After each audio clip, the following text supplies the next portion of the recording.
Hello everyone, আজি আপোনালোকৰ বাবে সহজতে বনাব পৰা এটা পিঠা ৰেচিপি লৈ আহিছো আৰু লগতে আপোনালোক সকলোকে আকৌ এবাৰ আদৰণি জনাইছো আছামিজ কিচেন চেনেললৈ।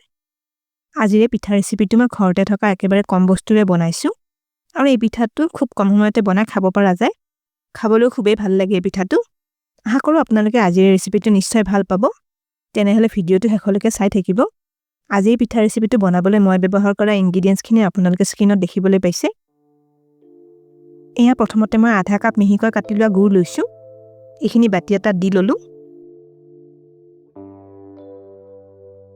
এয়া আধা কাপ গৰম পানী লৈছো। এইখিনি গুড়খিনি দি লম। এতিয়া গুড়খিনি ভালদৰে গলি আহলৈ এইখিনি গৰম পানীখিনিত মিলাই লৈছো।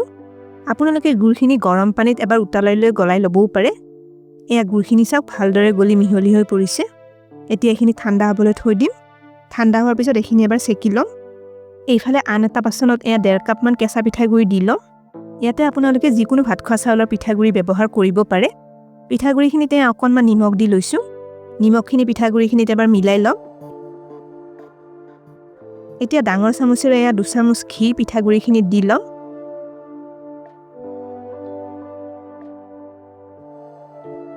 ঘিখিনিও এবাৰ ভালদৰে মিলাই লৈছো। ইয়াতে আপোনালোকে ঘিৰ সলনি ৰিফাইন তেল ব্যৱহাৰ কৰিবও পাৰে। আৰু মই ইয়াতে একেবাৰে কমকৈ ঘি ব্যৱহাৰ কৰিছো। আপোনালোকে পিঠাটোত ঘি বা তেলৰ পৰিমাণ অলপ বেছিকৈ দি লবও পাৰে। তেতিয়া পিঠাটো খাবলৈ আৰু বেছি সোৱাদ লগা হ'ব। এতিয়া আগতে গলাই লোৱা গুড়খিনি লৈছো। এইখিনি অলপ অলপকৈ পিঠাগুড়িখিনিত দি মিলাই লম। এই গুড়ৰ চিৰাপটো এতিয়া ভালদৰে ঠাণ্ডা হৈ গৈছে আৰু গুড়খিনি মই ভালদৰে এবাৰ চেকিলৈ ব্যৱহাৰ কৰিছো। পিঠাগুড়িৰ এই মিশ্ৰণটোত আপোনালোকে নাৰিকল আদি দিব খুজিলে অলপ ৰুকা নাৰিকল মিলাই দিব পাৰে।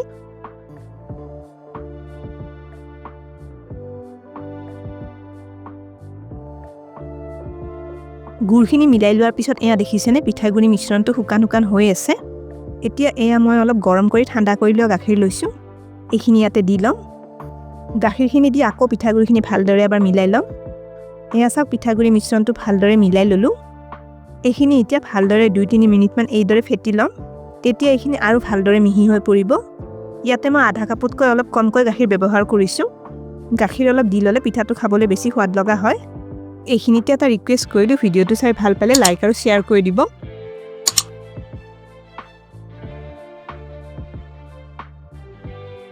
আপোনালোকৰ যিসকলে আমাৰ চেনেলটো এতিয়ালৈকে সাবস্ক্ৰাইব কৰা নাই তেওঁলোকক আমাৰ চেনেলটো সাবস্ক্ৰাইব কৰিবলৈ ৰিকুৱেষ্ট কৰিলো আৰু কাষতে থকা বেল আইকনটো টিপি নটিফিকেশন অল কৰি দিব। এয়া পিঠাগুড়ি মিশ্ৰণটো ভালদৰে মিলাই ললো। এইখিনি খুব বেছি ডাঠ বা খুব বেছি পাতল কৰি বনাব নালাগে। মিশ্ৰণটো ইয়াতকৈ বেছি ডাঠ যেন লাগিলে আপোনালোকে আৰু অলপ গাখীৰ বা পানী মিলাই ল'ব পাৰে। এতিয়া ঢাকনি এখন লগাই এইখিনি 15 মিনিটমান সময়ৰ বাবে থৈ দিম। এতিয়া এটা ষ্টিলৰ বাটি লৈছো। আজিৰ পিঠাটো মই ইয়াতে বনাম। আপোনালোকে পিঠাটো বনাবলৈ ষ্টিলৰ টিফিন আদিও ব্যৱহাৰ কৰিব পাৰে। বাটিটোতে অলপমান ঘি দি লৈছো। এইখিনি ভালদৰে চাৰিওফালে এবাৰ বাটিটোত সানি লম। আপোনালোকে পিঠাটো বনাবলৈ ডাঙৰ বাটি এটাৰ সলনি কেইটামান সৰু সৰু বাটিও ব্যৱহাৰ কৰিব পাৰে। এতিয়া বাটিটো থৈ দিম। এইফালে 15 মিনিটমান হৈ গৈছে। পিঠাগুড়িৰ মিশ্ৰণটোৰ পৰা ঢাকনিখন আঁতৰাই লৈছো। এয়া পিঠাগুড়িৰ মিশ্ৰণটো ভালদৰে মিহলি হৈ পৰিছে। পিঠাগুড়িৰ মিশ্ৰণখিনি এইদৰে থৈ দিলে যদি অলপ বেছি ডাঠ যেন হৈ পৰে তেতিয়া আপোনালোকে আৰু অলপ গাখীৰ বা পানী মিলাই ল'ব পাৰে। মিশ্ৰণটো এয়া চাওক এইখিনি পাতল হ'লে হৈ যাব। ইয়াতকৈ বেছি ডাঠ কৰিব নালাগে।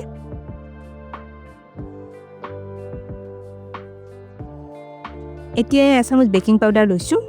এইখিনি ইয়াতে দি লম। অকণমান পানী বেকিং পাউডাৰখিনি দি লৈছো। এতিয়া এইখিনি লাহে লাহে মিলাই লৈছো। বেকিং পাউডাৰখিনি দি লোৱাৰ পিছত মিশ্ৰণটো মিলাওঁতে এইদৰে এটা দিশত ঘূৰাই ঘূৰাই মিলাই লম। এতিয়া ঘি সানি লোৱা ষ্টিলৰ বাটিটো লৈছো। পিঠাগুড়ি মিশ্ৰণটো বাটিটোত লাহে লাহে দি লম।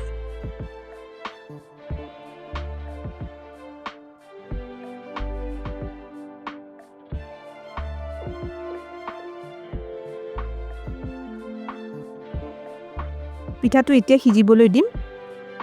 কেৰাহী এটাত অলপ পানী উতলিবলৈ দিছিলো। ষ্টিলৰ ষ্টেণ্ড এডাল পানীখিনিত দি লৈছো। এতিয়া পিঠাগুড়ি বাটিটো ষ্টেণ্ডডালৰ ওপৰত বহুৱাই দি লম। ষ্টিলৰ প্লেট এখনেৰে বাটিটো ঢাকি দিছো। আপোনালোকে প্লেট এখন নিদিয়াকৈ পিঠাটো বনাব পাৰে। এতিয়া কেৰাহী ঢাকনিখন লগাই পিঠাটো 30-40 মিনিটমান গেছৰ কম জুইত সিজি থাকিব দিম। 40 মিনিটমান হৈ যোৱাৰ পিছত এয়া কেৰাহী ঢাকনিখন আঁতৰাই ল'লোঁ। ষ্টিলৰ প্লেটখন গৰমে আছে বাবে সাৱধানে আঁতৰাই লৈছোঁ। এতিয়া শলা এডাল সুমুৱাই পিঠাটো সিজিছেনে নাই এবাৰ চাই লওঁ। এয়া চাওক শলাডালত পিঠাগুড়ি মিশ্ৰণ একো লাগি অহা নাই, মানে পিঠাটো ভালদৰে সিজি গৈছে। যদি পিঠাগুড়ি মিশ্ৰণ লাগি আহে তেতিয়া পিঠাটো আৰু অলপ দেৰি সিজিব দিব পাৰে। এতিয়া পিঠাটো ঠাণ্ডা হ'বলৈ থৈ দিম। আধা ঘণ্টামান পিছত এয়া আমাৰ পিঠাটো অলপ ঠাণ্ডা হৈ পৰিছে। চুৰি এখনেৰে এইদৰে ঘূৰাই ঘূৰাই পিঠাটো বাতিটোৰ পৰা প্ৰথমতে এৰুৱাই ল'ম। এতিয়া প্লেট এখন বাতিটোৰ ওপৰত দি বাতিটো উলটাই দি লৈছোঁ।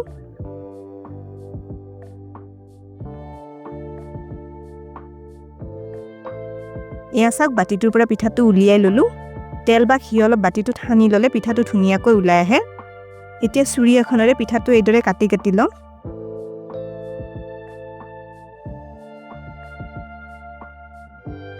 এয়া চাওক পিঠাটো এইদৰে স্কুৱেৰ শ্বেপত মই কাটি ল'লোঁ। আপোনালোকে যেনেকৈ বিচাৰে পিঠাখিনি কাটি ল'ব পাৰে। এতিয়া গুড়ি কৰি লোৱা অলপ কাজু পিঠাটোৰ ওপৰত ছটিয়াই দি লৈছোঁ। এনেকৈ অলপ অলপ নাৰিকলৰ গুড়িও দি ল'ব পৰা যায়, আৰু একো নিদিয়াকৈ পিঠাটো আপোনালোকে খাব পাৰে। আজিৰ এই পিঠাটো মই একেবাৰে কম বস্তু ব্যৱহাৰ কৰি বনাইছোঁ। আপোনালোকে এই পিঠাটো নাৰিকল আদি ব্যৱহাৰ কৰিও বনাব পাৰে।